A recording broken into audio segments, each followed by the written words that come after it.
जिन्होंने भावावेश में कथावाचकों की कथाएं सुनकर के आज भी छोड़ना है, कल भी छोड़ना है, तीर्थों में वास करो, ऐसे बहुत लोग हैं कलकत्ता के या इधर के उधर के, जिन्होंने तीर्थों में मकान बनाए हैं, फ्लैट बनाए, किसी गुरुजी के, किसी स्वामी जी के आश्रम में कमरा बनाकर रहने लगे हैं। धीरे धीरे धीरे धीरे उन्हीं गुरुजी से बोलचाल बंद हो जाती है। धीरे धीरे धीरे धीरे उन्हीं से मुकदमा कई बार शुरू हो जाता है। बिजली घर में बिजली के अधिकारियों के मकान बनाए जाते हैं, बिजली घर में जनता के लोगों के मकान नहीं बनाए जाते। बिजली घर से कनेक्शन लिया जाता है और कनेक्शन कट न जाए इसकी शुल्क जमा करते रहने पड़ती है। मेरी बात समझ में आ गई होगी। तीर्थ घर में तीर्थ बनाइए, मेरा बहुत अनुभव है, बहुत अनुभव। और मैंने देखा है, मैं तो वृंदावन में निवास करता हूं, मैं तो जानता हूं जो आता है मिलने के लिए वो अपने आश्रम की आलोचना करता है, उस महंत की आलोचना करता है जिसके चरणों में रह रहे थे अब तक। चूंकि दोष दुर्गुण जब पास रहता है व्यक्ति, 4 दिन के लिए सेठ जी आएंगे तो वो थाल लिए घूमेंगे, फीकी चाय भी लेकर घूमेंगे। परमानेंट रहोगे तो अपने आप खाओ, अपने आप बनाओ, तो कहता ओ ये गुरुजी बदल गए, पहले तो बहुत अच्छे थे अब ये। और संत के गुरु के दोष दर्शन इससे बड़ा कोई पाप नहीं होता, ये बहुत बड़ा पाप। गाड़ी की सर्विस करानी होती है, जब गाड़ी खसर खसर करने लगती है, कहते गाड़ी सर्विस मांग रही है, सर्विस स्टेशन गाड़ी जाए, गाड़ी की सर्विस हो, ये समझ में आता है। मैंने सुना है जो गाड़ियां लंबे समय तक सर्विस स्टेशन पर खड़ी रहती है तो वहां के जो मिस्त्री होते हैं उन गाड़ियों के ओरिजिनल पुर्जे तो निकाल लेते हैं, नकली पुर्जे फिट कर देते हैं उसमें। मैं समझता हूं मेरी ये भी बात आपकी समझ में आ गई।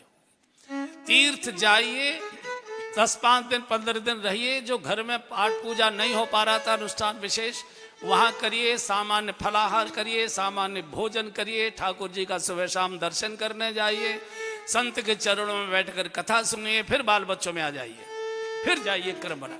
मैं न्योता दे रहा हूं, आइए वृंदावन। हमारे आचार्य पवन नंदन जी है, बड़ी सुंदर, इसी में उन्होंने, मैंने यही उनका ये भजन सुना था, इसी हॉल में उन्होंने कथा की थी, मैं आया था उस कथा को सुनने के लिए। बड़ा अच्छा है वृंदावन की महिमा का, एक बार गा लीजिए। चलो रे मन श्री वृंदावन धाम, रटेंगे राधा राधा नाम, मिलेंगे कुंज बिहारी, ओढ़ के कांवर कारी, हो मिलेंगे कुंज बिहारी, ओढ़ के कांवर कारी।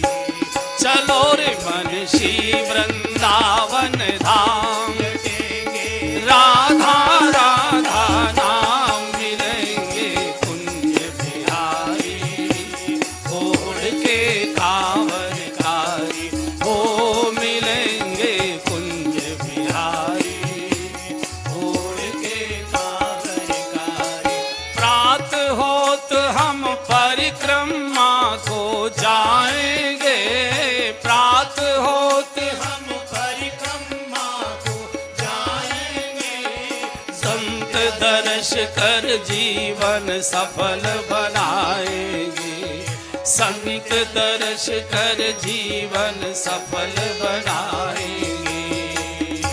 तेरे सब होंगे पूर्ण काम, राधा राधा नाम, मिलेंगे कुंज बिहारी, ओढ़ के कांवर कारी, हो मिलेंगे कुंज बिहारी, ओढ़ के कांवर कारी।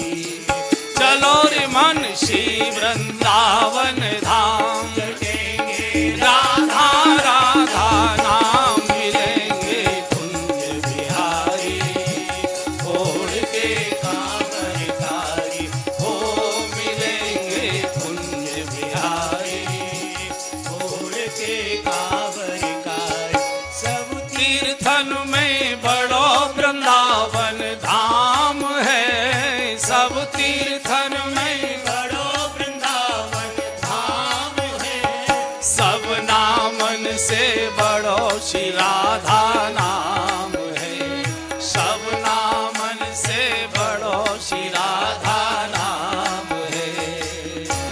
विचर रहे दोनों श्यामा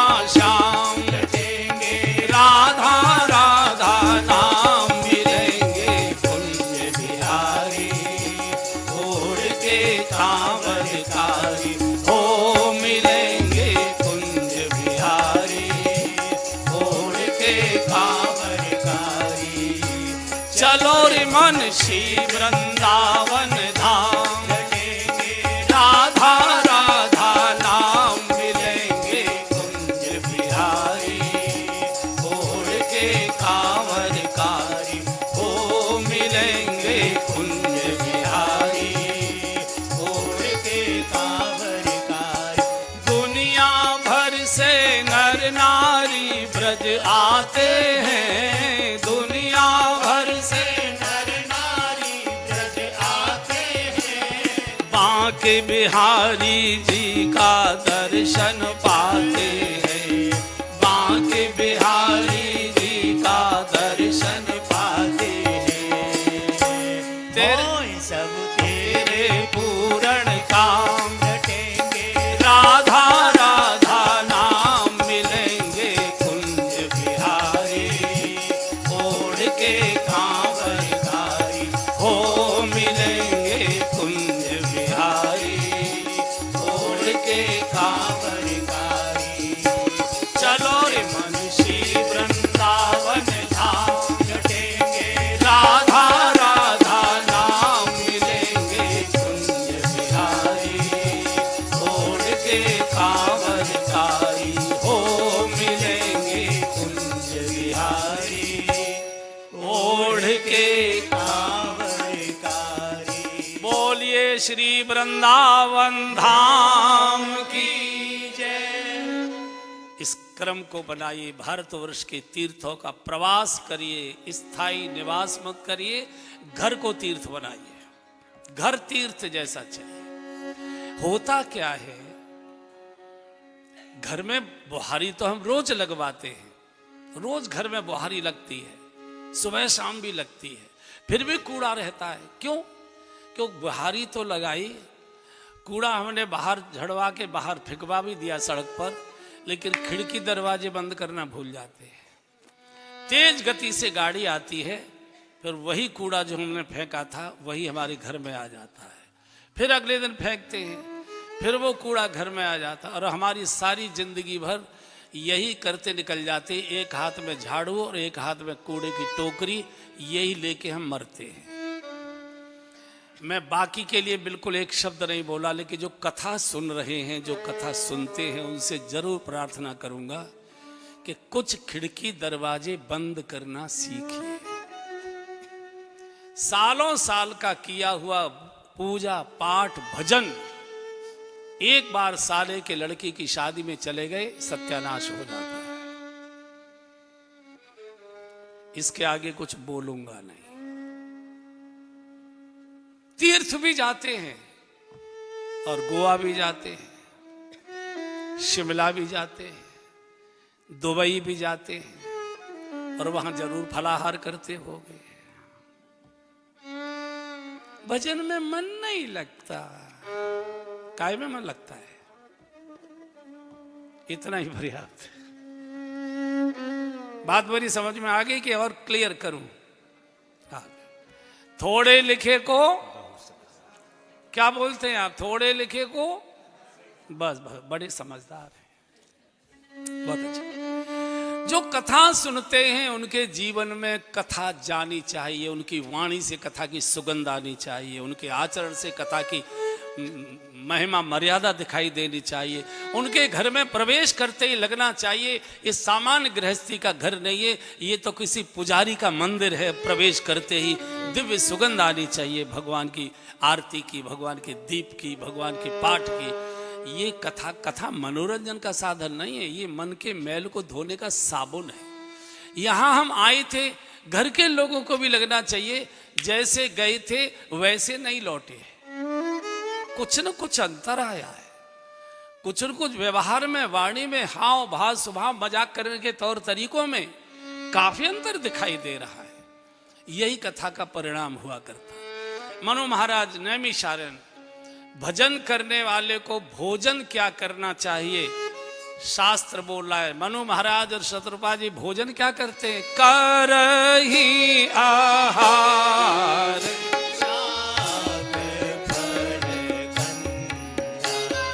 करही आहार, शाक फल, सब गाइए। कर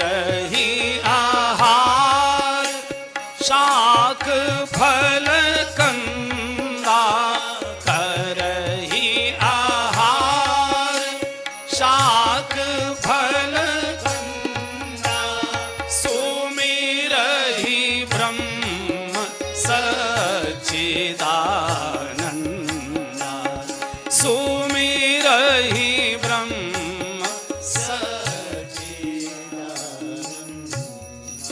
भजन करने वाले को आहार पर बहुत ध्यान देना पड़ेगा। आहार कहते जो बाहर से अंदर लिया जाता है। करें आहार, 3 प्रकार का आहार करते, शाक, फल और कंद। भोजन में ये 3 चीजें चाहिए जरूर, साग, फल और कंद। साग कहते हैं पत्ती वाली सब्जी को, बथुआ है, पालक है, मेथी है, चौलाई है। ये जो पत्ती वाला साग है ये जरूर, और हर मौसम में आता है कुछ न कुछ। हर मौसम में पालक आता है, हर मौसम में मेथी आती है, बथुआ आता है, चौलाई आता है, हर मौसम में पत्ती वाला साग मिलता है। साग खाने से पेट शुद्ध होता है। और जिस दिन पेट साफ नहीं होता, जवाई बहुत आती है, आलस से बहुत आता है, सिर भारी हो जाता है, भजन में मन नहीं लगता। तो मैं ये नहीं कह रहा हूं कि पालक पनीर मत खाओ, ये नहीं कह रहा हूं, गट्टे की सब्जी ये नहीं, खूब खाओ, लेकिन एक सब्जी ये जरूर चाहिए पत्ते की। दूसरे फल करें आहार, शाक, फल। फल खाने से मन शुद्ध होता है। फल खाने से मन शुद्ध होता है, इसलिए व्रत वाले दिन हम लोग फलाहार खाते हैं। लेकिन जब अब कौन से फल खाने चाहिए? अपने देश के, फिर अपने प्रदेश के, अच्छा हो अपने जिले के, और मौसम के। अब आप करते क्या है? मई जून में जो बढ़िया तरबूज आ रहा है उसे नहीं खाएंगे। आप कब खाएंगे? दिसंबर जनवरी में। तब फिर सुड़ुर करोगे, क्योंकि वो ठसक है उस समय सबको तरबूज। हम मई जून का तरबूज कैसे खाएंगे? हमारी मेहरी के घर में भी यही तरबूज खाया जा रहा है, हमको तो जनवरी में खाने पे जाओ डॉक्टर के, हम भागो। जब बढ़िया आम आता है आषाढ़ सावन में, तब आम नहीं खाएंगे। आम खाएंगे अब रखा हुआ फ्रीजर का दिसंबर जनवरी में। फिर कहते तबीयत खराब रहती है, ठीक ही नहीं रहती है, सिर दर्द रहता है। मौसम के फल खाइए, मौसम की सब्जी खाइए। जब बहुत बढ़िया फूल गोभी आएगी अक्टूबर नवंबर में, तब नहीं खाएंगे। आप कब खाएंगे? मार्च अप्रैल की, या खाएंगे शुरुआत में जो चलती है छितरी सी जो होती है। क्यों? क्योंकि आम घरों में नहीं बन रही है, वो खास घरों में बन रही है। तो मौसम के साथ जियो, तालमेल मौसम के साथ। तो साग खाने से पेट शुद्ध होता है, फल खाने से मन शुद्ध होता है, और कंद खाने से बुद्धि शुद्ध होती है। कंद कहते जो जमीन में से निकलता है, गाजर है, मूली है, शकरकंद है, चुकंदर है, ये जो जमीन में से निकलते हैं, इससे बुद्धि शुद्ध, और हर मौसम में है ये भोजन करते हैं।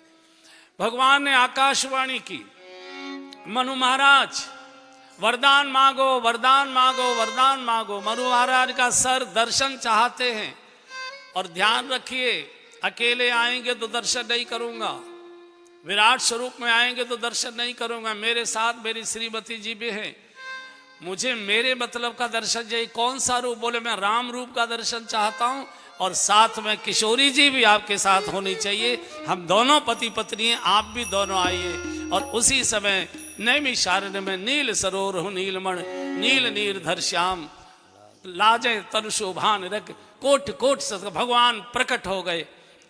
भगवान के चरणों में मनु महाराज, और माँ के चरणों में शत्रुपा जी एकदम हृदय से लगा लिया। बोलो वरदान मांगो, बोलो क्या चाहते हो?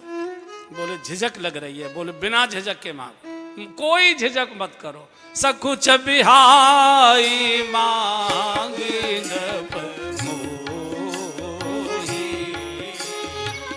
सकुच बिहाई मांगी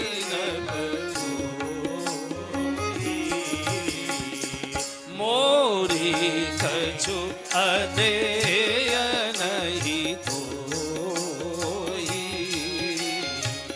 मोरे नहीं अदेय कछु तोई। हाजी मोरे नहीं अदेय कछु तोई। आहार मैंने विषय चूक मुझे आगे बढ़ना है कथा में। एक आहार है जो मुंह से लिया जाता है, और मल के मात्र से बाहर उसका कूड़ा निकल जाता है। हमारी सारी इंद्रियां भी आहार करती है, कान भी आहार करते हैं, आंखें भी आहार करती हैं, नाक भी आहार करती है, रोया रोया हमारे शरीर का आहार यंत्र है। कान ध्वनि का, संगीत का आहार करती है, नाक गंध का आहार करती है, आंखें दृश्य का आहार करती हैं, रोए स्पर्श का आहार करते हैं। भोजन तो बहुत सादा करते हैं, पालक की सब्जी, मिस्सी रोटी, घिया तोरई का साग, गाय के दूध का दही, आहार तो बहुत सादा किया। लेकिन जो अंकल जी हाथ में है, इनमें ऐसे दृश्य आ गए जो आंख के मार्ग से अंदर शरीर में प्रवेश कर गए, पूरी रात करवट बदलने को मजबूर करते थे, सोने नहीं देते वो दृश्य। भोजन तो बहुत सादा करते हैं, लेकिन शादी में गए थे, इतना तीखा उत्तेजक परफ्यूम छिड़क कर शरीर पर लोग आए, उनसे हाथ मिलाए, गले मिले, अपने भी अंदर उत्तेजना चली गई, पागलों की तरह घर में आकर व्यवहार करने लगे। ये जो 24 घंटे हमारी अन्य इंद्रियां आहार कर रही हैं, दृश्य का, ध्वनि का, रूप का, गंध का, ये जो थाली का आहार है, ये तो बस इतना ही गड़बड़ करता है कि पेट बिगड़ दिया, दो बार की जगह 3-4 बार बाथरूम जाना पड़ेगा, बस इससे ज़्यादा नहीं करता है। लेकिन जो सबसे ज़्यादा सत्यानाश कर रहा है बंधुओं, ये जो हाथ में आपके यंत्र है, ये सत्यानाश कर, ये आवश्यक है, इस युग की ये आवश्यकता है। मान लिया एक मोबाइल आवश्यक है, चूंकि इसी से संदेश दिए और लिए जा सकते हैं, हमने 2 भी ले लिए क्योंकि व्यस्त रहता है हमारा। एक अधिकारियों के और बड़े लोगों के नंबर है, एक में सामान्य हमारे कर्मचारी, मित्र मंडली, रिश्तेदारों के नंबर है। मेरी समझ में नहीं आता कि तीसरा मोबाइल किससे बात करने के लिए रखा हुआ है। बहुत सत्यानाश हो रहा है बंधुओं, न बेटा हाथ में रहेगा न बेटी हाथ में रहेगी। मेरी बात आपको जरूर कड़वी लगेगी, लेकिन कुछ दिनों के बाद याद आएगी कि ऋषिकेश में एक बहुत अक्खड़ बाबा आया था, वो ये बोल कर गया था, कुछ बचेगा नहीं, कुछ बचेगा नहीं। मैं सारे देश के सुधार का ठेका लेकर नहीं निकला, मुझे कोई लेना देना नहीं है, लेकिन जो मेरे सामने बैठकर श्रद्धा से कथा सुनते हैं, कम से कम वो कीचड़ से बच जाए, बाकी तो जो देख होना है, जो होगा वो कम से कम बच जाए। बहुत विकट समय है इस समय, बहुत विकट समय है। आपको अनुमान है, जब तोते हाथ से उड़ जाते हैं तब फिर पछताए होत क्या जब चिड़िया चुग गई, कुछ बचेगा नहीं। बचाओ अगर बचा सकते हो तो। और बहुत अच्छा युग है ये, कलयुग समनई आन जुग जो नर कर विश्वास, गाय राम गुण गण विमल भवतर विनय प्रयास। ये बहुत अच्छा भी युग, भगवत प्राप्ति जितनी आसानी से इस युग में होती है, सतयुग में नहीं हुआ करती थी। तो यहां से देवताओं ने, जब रावण का परिवार सहित जन्म हो गया और रावण का बिल्कुल हाहाकार सारी सृष्टि में छाने लगा, भगदड़ मच गई, देवताओं ने प्रार्थना की भगवान को, जय जय सुरनायक जन सुखदायक प्रदपाल भगवंता, प्रभु रक्षा करो, प्रभु रक्षा करो, प्रभु रक्षा करो। भगवान ने आकाशवाणी से संबोधन कर दिया, हे ब्रह्मा जी, हे शंकर जी, हे इंद्र, हे देवताओं, हे धरती, हे गाय, हे साधु महात्माओं, हे ऋषि मुनियों, जन डर पहु मुनि सिद्ध सुरेसा, जनी डर पर डरो मत,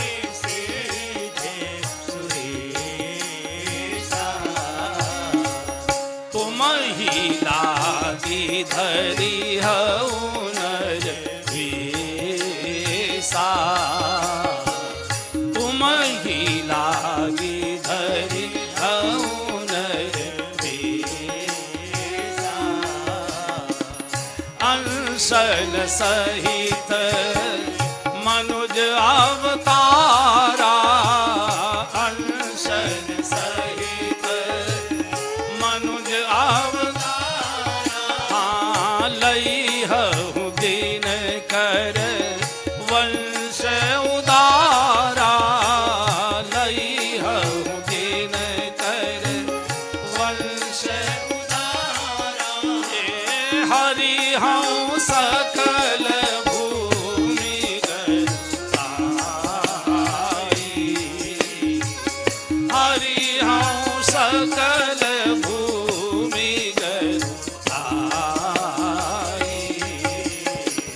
निर्भय हो देव समुदाय, निर्भय हो देव समुदाय। हे ब्रह्मा जी, हे शंकर जी, हे इंद्र, हे देवताओं, हे ऋषि मुनियों, हे ब्राह्मणों, हे गौमा, हे धरती, धैर्य रखो, प्रतीक्षा करो, डरो मत। मैं अंशों के सहित अवतार लेने जा रहा हूं सूर्यवंश में, और जब तक पृथ्वी से एक एक राक्षस का विनाश नहीं कर दूंगा, लीला पूर्ण नहीं करूंगा, प्रतीक्षा करो। सब देवता भागने लगे। तो ब्रह्मा जी हाथ खोल के खड़े हो गए, भागकर कहां जा रहे हो? बोले अब क्या है, अब तो भगवान आने वाले, सब संकट दूर करेंगे। बोले तुम कहां जा रहे हो? बोले जब तक हम कॉफी हाउस जा रहे हैं, कॉफी पी लेते। भगवान आएंगे, संकट दूर कर जाएंगे, और तुम क्लब में नाचते ही रह जाओगे। तब भगवान अगर नर बनकर आ रहे हैं तो भगवान की सेवा के लिए बानर रूप लेकर उनकी प्रतीक्षा करें। और ब्रह्मा जी की आज्ञा से सारे बानर देवता बानर रूप लेकर किष्किंधा में जाकर निवास कर भगवान के आगमन की प्रतीक्षा करने लगे। और अब गोस्वामी जी हम सबको यहाँ से इस वानप्रस्थ आश्रम से थोड़ी देर के लिए मानसिक रूप से श्री अवध बुला रहे, न्योता दे रहे। आइए, कल कल चल चल बहती सरयू की पावन धारा, चक्रवर्ती नरेश महाराज दशरथ की दिव्य राजधानी अयोध्या, 3 रानियों के साथ महाराज बहुत आनंद का जीवन जी रहे हैं। लेकिन एक अभाव महाराज को बहुत रुलाता है, दिन रात रोते हैं, कोई उनके पुत्र नहीं है। और आज की रात रोते रोते सो गए, आंख लगी तो स्वप्न में भगवान ने कहा, राजन महल में रोने से नहीं मिलूंगा, गुरुदेव के चरणों में जाकर रो। मैं बिना गुरु कृपा के, बिना गुरु इच्छा के नहीं आता, सीधे गुरु के यहाँ जाइए। सवेरे आंख खुली, हड़बड़ाकर स्नान आदि किया, दिव्य श्वेत वेश धारण किया और सीधे गुरु गृह गया तुरंत महिपाला, गुरु गृह गया तुरंत महिपाला, चरण लागी करी विनय विशाला, चरण लागी करी विनय विशाला, निज दुख सुख सब गुरु ही सुनायऊं, निज दुख सुख सब गुरु ही सुनायऊं। हाँ कही वशिष्ठ बहु विधि समझायऊं,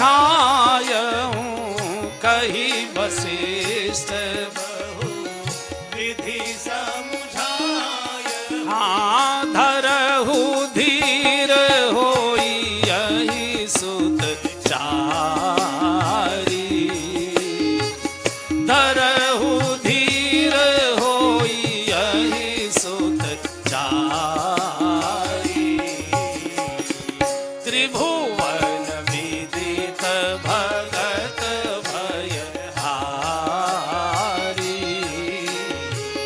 त्रिभुवन विदित भगत भयहारी। पूरी रात सोए नहीं, प्रातः काल स्नान करके बड़े शुद्ध मन से सीधे गुरु गृह गया तुरंत महिपाला। भगवान ने कह दिया था, जब तक तुम गुरुद्वार नहीं जाओगे तब तक मैं तुम्हारे राजद्वार नहीं आऊंगा। और इसलिए हमारे सरदार बंधुओं ने अपने मंदिर का नाम ही गुरुद्वारा रख लिया है। जब तक तुम गुरुद्वारे नहीं जाओगे मैं तुम्हारे राजद्वारे नहीं आऊंगा। वशिष्ठ जी संध्या वंदन करके अपने आसन से उठना ही चाहते थे, इतने में तो प्रातःकाल दर्शन जी पहुंच गए।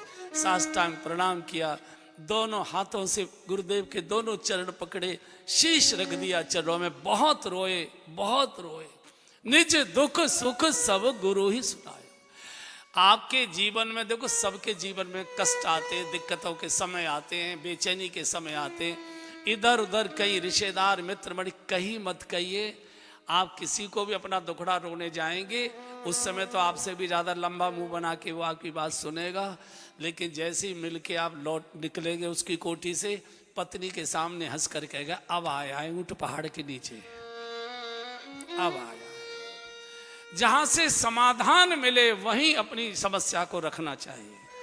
समाधान नहीं मिलेगा तो शांति तो जरूर मिलेगी किसी साधु के गुरु के चरणों में बैठकर, ऐसा तो हो नहीं सकता। बहुत रोए गुरुदेव, आप जैसे मुझे गुरुदेव मिले, फिर भी मेरे जीवन में अभाव, फिर भी मेरी आंखों में आंसू, फिर भी मेरे शरीर में रुदन ही रुदन है। क्या मेरे सामने मेरे राजभवन के, मेरी मृत्यु के साथ, मेरी लाश के साथ राजभवन के दीपक बुझा दिए जाएंगे? क्या मेरी रानियां, उनकी गोद सूर्य की सूर्य रह जाएगी? क्या उनकी गोद कभी भरेगी नहीं? क्या मेरा कोई उत्तराधिकारी प्रकट नहीं होगा? क्या मेरे घर में कोई दीपक जलाने वाला नहीं पैदा होगा? बहुत रोए, निज दुख सुख सब गुरु ही सुना। वशिष्ठ जी के भी आंखों में आंसू आ गए।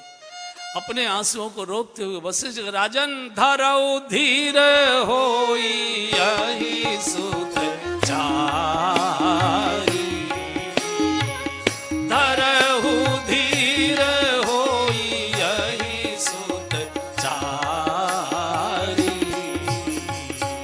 त्रिभुवन विदित भगत भय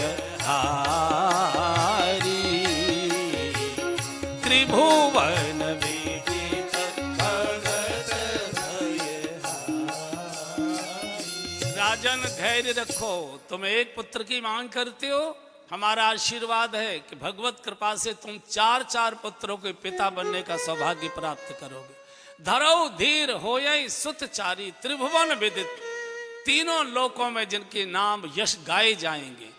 और रोने लगता है, गुरु जी बच्चे कैसे पैदा हो गए? बोले क्यों? बोले मेरी रानियों को तो ऋतु धर्म बंद हो चुका है, संतान कैसे आएगी? वशिष्ठ का संतान क्रिया से नहीं आएगी, क्रिया तो बहुत बार हुई होगी, अब संतान कृपा से आएगी। कैसे आएगी? बोले पुत्र कामेष्टि यज्ञ करना पड़ेगा आपको। व्यवस्था बताइए गुरुदेव, क्या क्या व्यवस्था कर रहे हैं? बोले मैं नहीं कर सकता। भारतवर्ष में एकमेव ऋषि है, श्रृंगी ऋषि, जो छत्तीसगढ़ में निवास करते हैं, वही इस यज्ञ को करने की क्षमता रखते, योग्यता रखते। दूसरा भारतवर्ष में कोई दूसरा ऋषि नहीं है, उनको बुलाइए। बोले वो तो कहीं आते जाते नहीं, वो कैसे आएंगे? बोले अब तुम आराम से घर बैठो, मैं बुलाता हूँ, गुरु मैं हूँ, गुरुता मेरे पास है, तुम चयन करो। और वशिष्ठ जी के बुलावे पर संगी ऋषि वशिष्ठ बुलावा, संगी ऋषि वशिष्ठ बुलावा,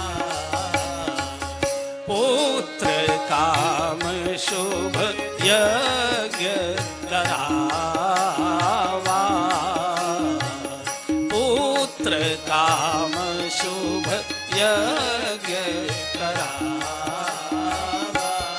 आजी पुत्र काम शुभ यज्ञ करावा, पुत्र काम शुभ वशिष्ठ जी के द्वारा संगी ऋषि को श्री अवध बुलाया गया। सरयू के किनारे यज्ञ मंडप तैयार किया गया, यज्ञ प्रारंभ हुआ।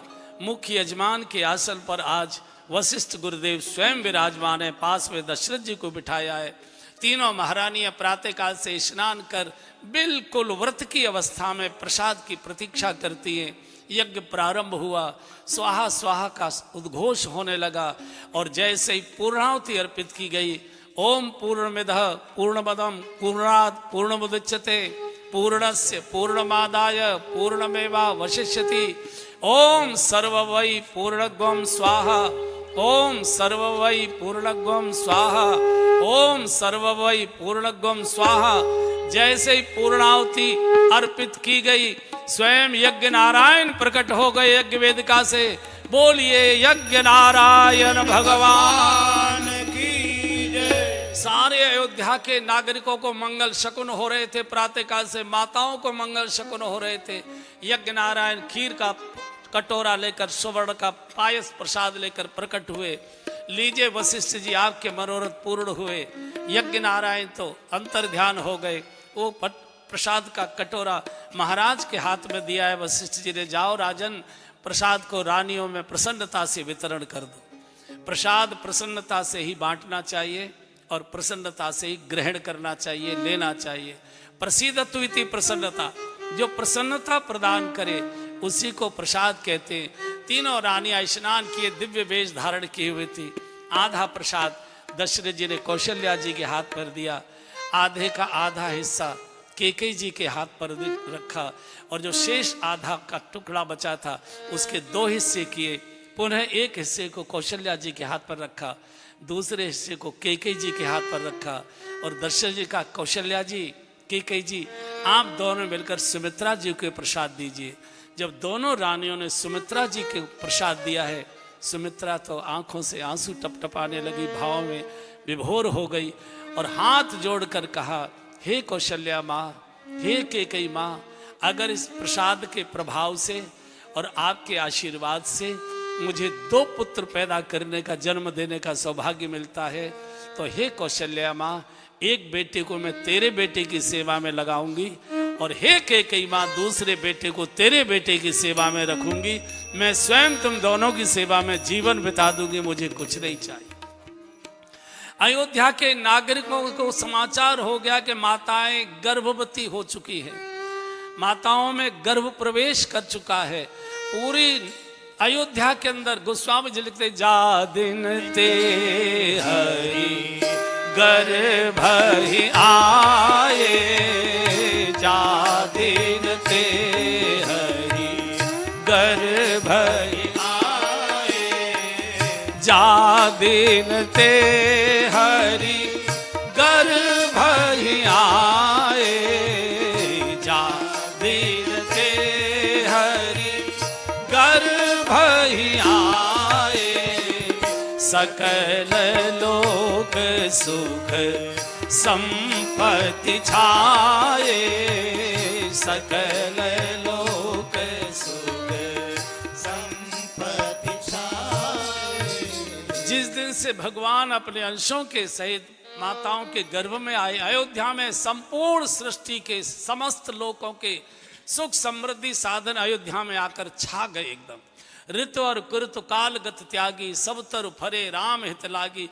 कुरुतु के फल आने लगे वृक्षों पर, सारी वृक्षावली, सब लताएं फलवती हो गई, पुष्पवती हो गई, भौरे गुंजारने लगे, कोयल कूकू करने लगी, मयूर नृत्य करने लगे, आकाश में बादलों की गर्जना होने लगी, देवताओं के विमान मंडराने लगे। भारतवर्ष के साधु संत ऋषि मुनि ध्यान धारणा समाधि छोड़कर सब अवध में आकर सरयू के किनारे आसन जमा जमा कर बैठकर हरि नाम का कीर्तन करने लगे। अयोध्या के अंदर ये चर्चा हो गई। अयोध्या की माताएं बहनें बहुत मंगल गीत गाती, अनेक प्रकार की शुभ मंगल कामनाएं भगवान से, विधाता से मांगती हैं। समय बढ़ते जा रहा है, माताओं में गर्भ के चिन्ह शरीर में प्रकट होने लगे। संकोच में अब माताएं बाहर नहीं निकलती। भगवान 6 मास के हो गए। वशिष्ठ जी और गुरु माता अरुंधति जी राजभवन में आते हैं, माताओं को सुंदर सुंदर पुराणों की कथाएं सुनाती हैं, महापुरुषों की जीवन चरित्र सुनाते हैं। पूरे राजभवन की दीवारों को संतों के, महापुरुषों के, भक्तों के, देशभक्तों के अच्छे चित्रों से सजाया गया है। चूंक दीवार पर टंगे हुए चित्र को जब गर्भवती कोई बिटिया बहन बहू रानी देखती है तो उनके मन में चिंतन चलता है, काश मेरे भी गर्भ में ऐसी ही दिव्य आत्मा है। चित्र का बच्चे के चरित्र पर बहुत प्रभाव पड़ता है। आज एक शिकायत होती है कि बच्चे छोटेपन से ही चरित्र से विकृत हो रहे हैं। उसका बड़ा कारण ये है कि हमारे घरों की दीवारों के चित्र विकृत हो गए, इसलिए बच्चों के चरित्र पर इसका असर आ रहा है। चित्र का बहुत बड़ा प्रभाव मन पर आता है। गर्भवती महिला जब लेटे लेटे किसी देशभक्त, किसी महापुरुष, किसी योगी संत का, किसी क्रांतिकारी का चित्र देखती है तो लेटे लेटे मन में चिंतन करती है, काश मेरे भी गर्भ में कोई ऐसी दिव्य आत्मा आए। चित्रों का प्रभाव और माँ के चिंतन का प्रभाव बच्चे के जीवन पर बहुत पड़ा करता। 8 मास पूर्ण हो गए। 9वां मास पूर्ण होते ही अयोध्या के नागरिक दौड़ दौड़ कर राजद्वार आते। सेवक कहते नहीं नहीं, घर बैठो, घर बैठे समाचार मिलेगा, प्रतीक्षा करो। 9वां मास पूर्ण हुआ, 10वां मास पूर्ण हुआ, 11वां मास पूर्ण हुआ। भगवान 12 मास तक मां के गर्भ में रहे थे। गोस्वामी जी ने घोषित कर दिया, जोग लगन ग्रह बार तिथि सकल भय अनुकूल, चर और अचर हर जुत राम जन्म सुखमूल। गोस्वामी जी ने घोषणा कर दी, 9वीं तिथि मधुमास पुनीता रामा हो रामा। 9वीं तिथि मधुमास पुनीता रामा हो रामा। ए जी 9वीं तिथि मधुमास पुनीता हो रामा रामा। तिथि मधुमास पुनीता हो रामा।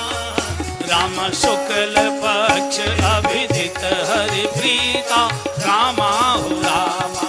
शुक्ल पक्ष अभिजित हरि प्रीता रामा हो रामा। ए जी मंदिर में सब राज ही रानी हो रामा रामा। मंदिर में सब राज ही रानी हो रामा। रामा शोभाशील तेज की खानी रामा हो रामा। शोभाशील तेज की खानी रामा हो रामा। आदि तिथि मधुमास पुनीता रामा हो रामा। 9वीं तिथि मधुमास पुनीता रामा हो रामा। ए जी मध्य दिवस अति शीतन घामा हो रामा रामा। मध्य दिवस अति शीतन घामा हो रामा। रामा पावन काल लोक विश्राम रामा हो रामा। पावन काल लोक विश्राम रामा हो रामा। 9वीं तिथि मंगलवार का दिन, दोपहर को 12 बजे का समय, शुक्ल पक्ष, भगवान के प्राकट्य को गोस्वामी जी ने घोषित कर दिया। संयोग देखो, जब अयोध्या में प्रकट हो रहे हैं तो भी 12 बजे थे, और इस आश्रम में प्रकट हो रहे हैं तो भी 12 ही बज रहे हैं लगभग घड़ी के अंदर, एकदम वही समय। थोड़ी सी बाहर आते आते समाचार में देर तो लगती है ना, तो 4-5 मिनट के ऐसा। सभी दास दासियों को माँ ने प्रातःकाल सुंदर स्नान किया है। आज माँ ने केश भी खुले रखे, दिव्य वेश धारण किया है। सब अपनी सेविकाओं को कहा कोई डिस्टर्ब नहीं करेगा, बिल्कुल मेरे महल से दूर चले जाइए, मेरे पास कोई नहीं आएगा। सब छुप छुप कर देखने लगी, क्या होने वाला है, क्या होने वाला है, क्या होने वाला है। स्नान करके माँ लक्ष्मी राय ने भगवान के मंदिर में आकर बैठ गई, सुखासन लगाकर। रंग जी की पूजा थी, दशरथ जी के, चतुर्भुज भगवान की पूजा थी, और ध्यान में बैठ गई। जैसे जैसे माँ ध्यान में डूबती जा रही हैं, तैसे तैसे माँ को मंगल शकुन होने लगे। वामांग फड़कने लगे, बाईं आंख फड़कने लगी, चारों ओर ऐसा दिव्य सुगंध की अनुभूति होने लगी। घड़ी ने 10 बजाए, 11 बजे, 11:30 की घंटी बजी, और जैसे ही टन टन टन टन 12 का घंटा बजा, माँ के सामने चतुर्भुज नारायण प्रकट हो गए। बोलिए चतुर्भुज नारायण भगवान की जय। भाई प्रकट कृपाला, अपने कमरे में पूरा पाठ कर लेना, ठीक है। माँ ने पूरी स्तुति की। हमने संतों से सुना, पूज्य डोंगरे जी महाराज बहुत अच्छा सुनाते थे, उनके मुंह से कई बार हंसी की बातें बहुत अच्छी लगती थी। तो लेकिन वो कहते थे कि माँ ने स्तुति पूरी की और माँ रूठ कर जाने लगी मंदिर से। तो अभी महल में किसी को मालूम नहीं, तो भगवान बोले माँ रुको, अरे माँ रुको, अरे माँ रुको। माँ ने और गति आगे बढ़ा दी, तेज कर दी। भगवान दौड़े और पीछे से माँ का लहंगा पकड़ लिया। साड़ी वाड़ी नहीं बांधा करते, तो सब लहंगा और वो ओढ़नी रहती थी पूरा, तो लहंगा पकड़ लिया। तो भगवान ने पूछा माँ आप कहाँ जा रही? मैं तो आपके लिए आया। बोले नहीं, हम झूठों से बात नहीं करेंगे, आपने झूठ बोल दिया। बोले मैं तो सत्यनारायण, लोग मेरी कथा कराते। बोले लोग बड़े भोले भाले हैं, लोग तुमको पहचानते नहीं। बच्चे की चतुराई तो माँ जानती है, माँ से ज्यादा कोई नहीं जानता है, तुम झूठे हो। बोले क्या झूठ बोला? बोले आपने कहा था कि मैं बालक बनकर आऊंगा नैमिषारण्य में, और आप तो महाराज इतने बड़े उम्र लेकर आए हो, बूढ़े इतनी उम्र के। तो भगवान कब क्या करूं? बोले कि इतना बड़ा कोई बालक होता है क्या? बोले बताओ फिर मैं क्या करूं? बोले एक तो ये 4 हाथ अच्छे नहीं लग रहे, 2 हाथ कम करो, एक भी उंगली ज्यादा आती है वो भी अच्छी नहीं लगती है। भगवान ने 2 हाथ कम कर दिए। बोले अब? बोले थोड़े छोटे हो जाइए। भगवान थोड़े छोटे हो गए। अब? बोले और छोटे हो जाइए। अब और छोटे। अब ये अब मत करो। जैसे गर्भ से बिल्कुल ताजा चिकना बालक आता है ऐसा रूप बनाना पड़ेगा। भगवान बिल्कुल छोटे बच्चे का रूप लेकर माँ की गोद में आ गए। भगवान बोले अब तो राजी हो? माँ ने कहा हाँ, रूप तो ठीक बना लिया पर बातें तो बूढ़ों जैसी कर रहे हो। बालक कोई बातें करता है क्या? बोले क्या करूं? बोले रोइए। बालक जब पैदा होता है तो रोता है, तब मोहल्ले वालों को पता लगता है कि बच्चा आ गया, रोइए। भगवान का हम तो नहीं रोते। बोले क्यों? बोले जिसको दुख हो वो रोए, हमको तो कोई दुख नहीं है, हम क्यों रोए? माने का भगवान अपने दुख में तो दुनिया रोया करती है। एक आप हो जो दुनिया के दुख में आप रोया करते हो। प्रभु जब तक आप नहीं रोओगे दुनिया का रोना बंद नहीं हो पाएगा। आप रोइए तो दुनिया हंसेगी। रोइए। अरे ये तो बड़ी मुश्किल कर दिया आपने, ये तो बहुत कठिन। अब रोना आ नहीं रहा है, रोए कैसे? तो भगवान ने कहा अच्छा 2 मिनट की छुट्टी दे सकती हो? बोले क्या करोगे? बोले कलकत्ता जाएंगे। वहां जाके क्या करोगे? बोले मारवाड़ी माताओं को उनसे सीखेगी कि रोना आ न रहा हो और रोना पड़े तो कैसे रोती हैं वो। ऐसे आपने देखा है ना कि जैसे मृत्यु प्रसंग में जाते हैं, अब जिस लाश पड़ी है लोग रो रहे हैं तो न रोने वाले के भी आंसू आ जाते हैं। अब व्यवहार निभाने के लिए 2-3 दिन बाद जाना पड़ता है तो वहाँ रोना पड़ेगा, बिना रोए काम नहीं चलेगा। तो अब रोए कैसे? रोना तो आ नहीं सकता है एकदम। तो फिर वो ऐसे मृत्यु प्रसंग में कोई अकेली महिला नहीं जाती, 5-7 का गुट जाता है। अच्छा गाड़ी में बाहर से तो खूब खिलखिलाते जाएंगे और जैसे उसके बंगले में एंट्री करेगी लम्बा घूंघट काट कर ऐसा तूफान मचाती हैं कि बस पूछो मत। आंसू एक के भी नहीं आते, वैसे ही नाक से ऐसे बेकार ही करेगी।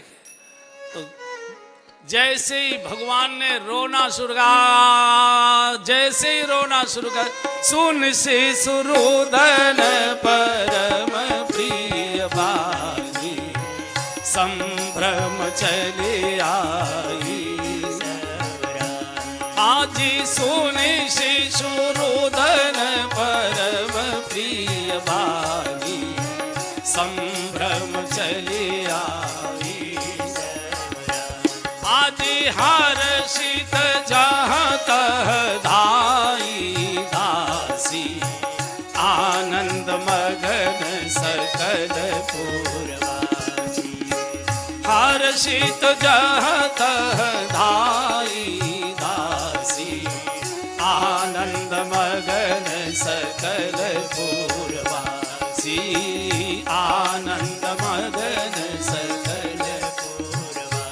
हाजी आनंद मगन।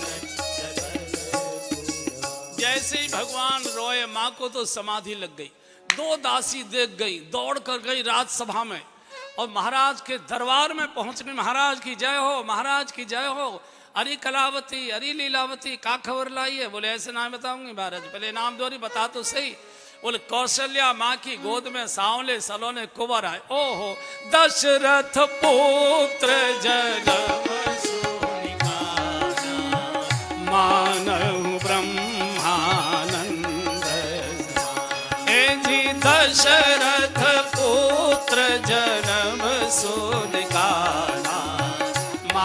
अरे सुमंत्र जल्दी बाजे वाले बुलाओ, बाजे बजवाओ। नंदपुरी वन राजा रे कहा बुलाई बजा। अरे परमानंदपुरी वन राजा रे कहा बुलाई बजा। राजा रे कहा बुलाई बजा। हाजी कहा बुलाई बजा। दशरथ दशरथ जी नाचने लगे राजसभा में, जितने हार पहले थे दोनों सेवकाओं के गले में डाल दिए, पागलों की तरह चक्रवर्ती नरेश नाच रहा है। सुमंत्र जल्दी बाजे वाले बुलाओ, बाजे बजवाओ। कहा बुलाए बजा बहु बाजा। हमको लगता है लड़के के होने में तभी से बाजे बजने की प्रथा चली है। घर में लक्ष्मी पैदा हो जाए, कन्या का आगमन हो जाए, देवी का आगमन हो जाए, केवल 2 बार तबा खटकाएंगे और सब घर वालों के टेप लग जाते हैं होठों पर, सांप सूख जाता है, कोई बोलता नहीं है। और लड़का जिंदगी भर बाप की खोपड़ी बजाए भले ही, पर बाजे जरूर बजवाए जाएंगे। बंधुओं, जिस घर के आंगन में बिटिया का जन्म नहीं होता वो आंगन और वो बाप अभागा माना जाया करता है। भाग्यवान बेटी के कारण से होता है। बेटे के नाम के आगे कोई सौभाग्य शब्द कभी नहीं लिखा जाता, बिटिया के नाम के आगे सौभाग्य शब्द लिखा जाता है। जिस घर में बेटी जन्म ले लेती है उस घर के आंगन में, और जहां बहू बनकर जाती उस घर के आंगन में 100 भाग्य जगा दिया करती है। इधर पिता के भाग्य जगते हैं, उधर पति के भाग्य जगते हैं। बेटी होनी ही चाहिए। कई हमने देखे हैं कि बेटी होने पर दादी और बुआ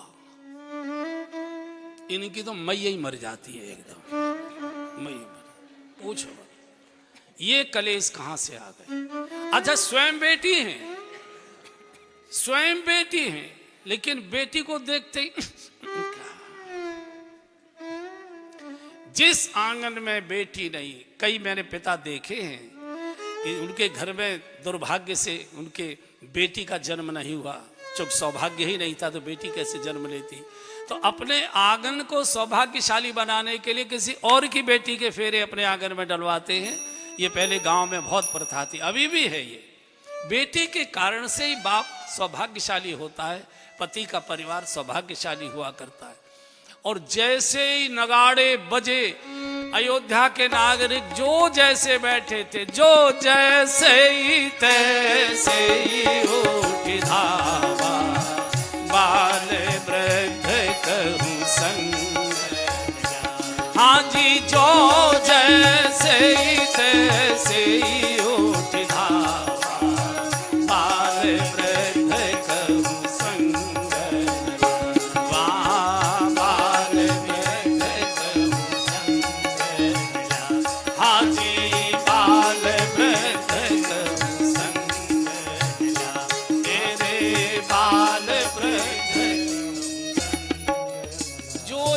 बैठा था, जैसे बैठा था, जिस स्थिति में बैठा था, जिस मन स्थिति में बैठा था, जिस परिस्थिति में बैठा था, जिस आसन पर बैठा था, वहीं से दौड़ पड़ा। और भगवान के दर्शन की आचार संहिता है बंधु। भगवान के दर्शन के लिए पूर्व किसी तैयारी की आवश्यकता नहीं है। रिश्तेदार से मिलने जाना होगा, तैयार होकर जाना पड़ता है। किसी अफसर से मिलने जाना हो, तैयार होकर जाना पड़ता है। कहीं रिश्तेदारी में जाना हो, तैयार होकर जाना पड़ता है। अपनी दादी, दादाजी, अम्मा जी, पिताजी के पास जाना हो, कोई तैयारी की जरूरत नहीं है। सोकर उठो और सीधे उनके पास जाकर बैठ जाइए, छाती से लगा लेंगे। भगवान हमारे माता पिता के भी माता पिता है। कोई तैयारी की पूर्व जैसे हैं, जब याद आ जाए, जहां याद आ जाए वहीं से पुकारना शुरू कर दो। शुभ और अशुभ न स्थान देखो न समय देखो।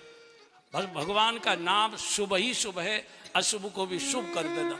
पूरा राजभवन के पट खोल दिए गए। आज मालिक हो गए अवध के नागरिक। दशरथ जी को जैसे तैसे प्रवेश मिल रहा है वशिष्ठ जी की कृपा से। राजा सड़क पर है, प्रजा राजभवन की मालिक हो गए। पूरा प्रांगण भरा हुआ है। कौशल्या जी के कक्ष में महाराज गए। माँ को तो समाधि लगी थी, माँ को तो देह का भान नहीं था। भगवान माँ की गोद में छोटे से बालक के रूप में उछल उछल कर रो रहे थे। और जैसे ही दशरथ जी ने आंख से आंख मिलाकर दशरथ जी ने भगवान को देखा और अपनी आंखों से छोटे छोटे नेत्रों से भगवान ने दशरथ जी को देखा। लीला का क्रम उलट गया।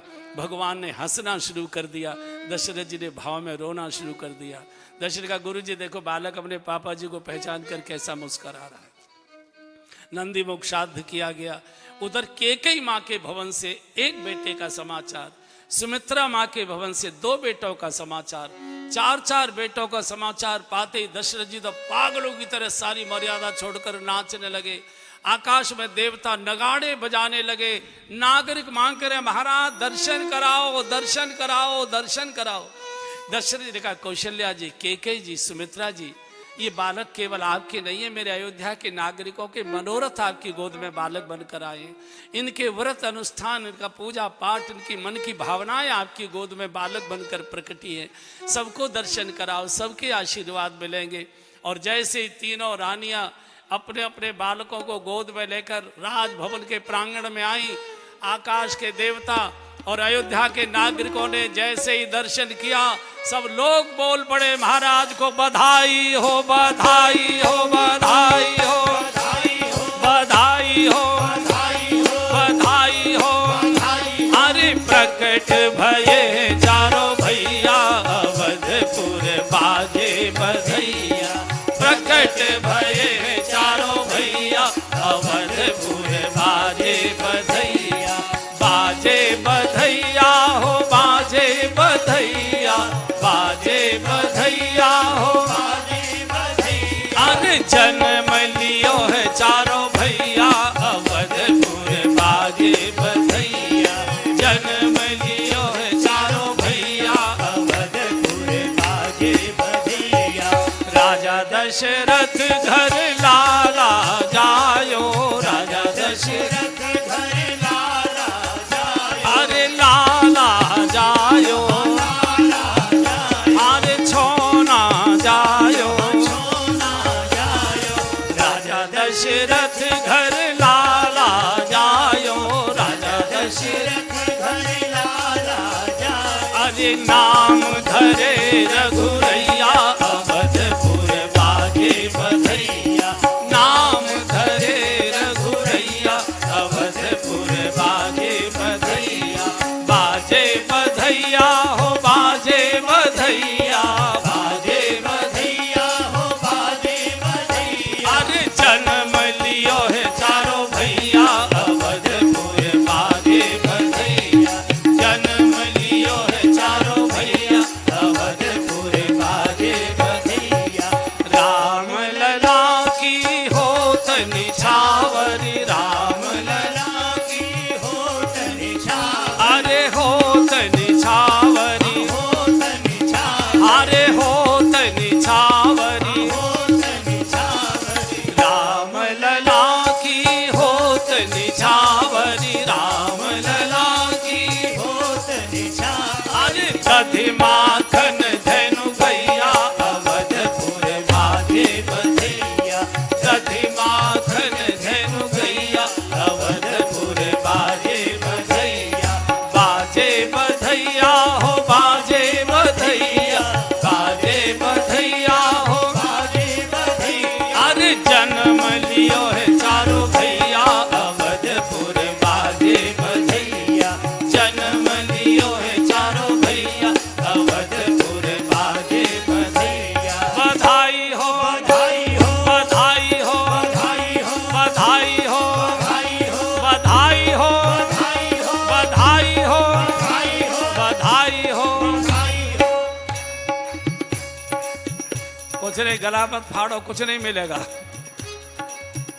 मैं तो लाला जन्म सुने आई, मैया दे दे बधाई। लाला जन्म सुने आई, मैया दे दे बधाई। दे दे बधाई मैया, दे दे बधाई। दे दे बधाई मैया, दे दे बधाई। मैं तो लाला जन्म सुने आई, मैया दे दे बधाई।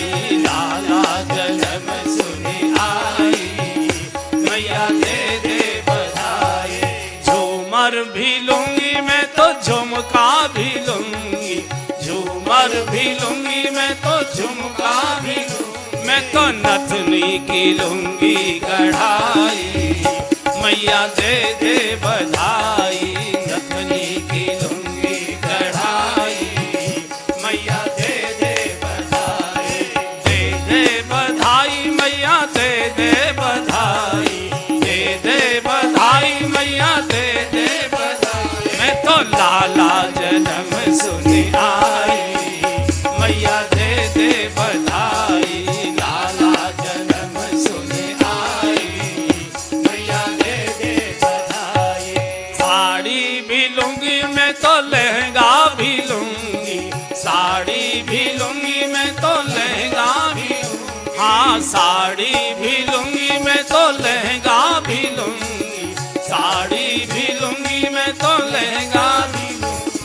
चूनर की लुंगी ओढ़ाई, मैया दे दे बधाई।